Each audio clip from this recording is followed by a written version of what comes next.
Hello നമസ്കാരം. സന്തോഷ് കുമാർ.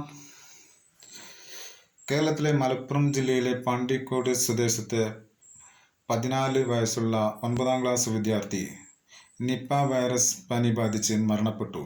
10 ദിവസമായി തുടരുന്ന അസുഖം രോഗലക്ഷണങ്ങൾ കണ്ടെത്താൻ വൈകിയതിനാൽ പ്രതിരോധ മരുന്നുകൾ ശരീരത്തിൽ പ്രവർത്തിക്കുന്നതിന് തടസ്സമാവുകയും മരണപ്പെടുകയും 246 പേർ സമ്പർക്ക പട്ടികയിൽ.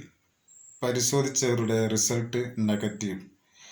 ജാഗ്രത പാലിക്കണമെന്ന് ആരോഗ്യമന്ത്രി വീണ നായർ.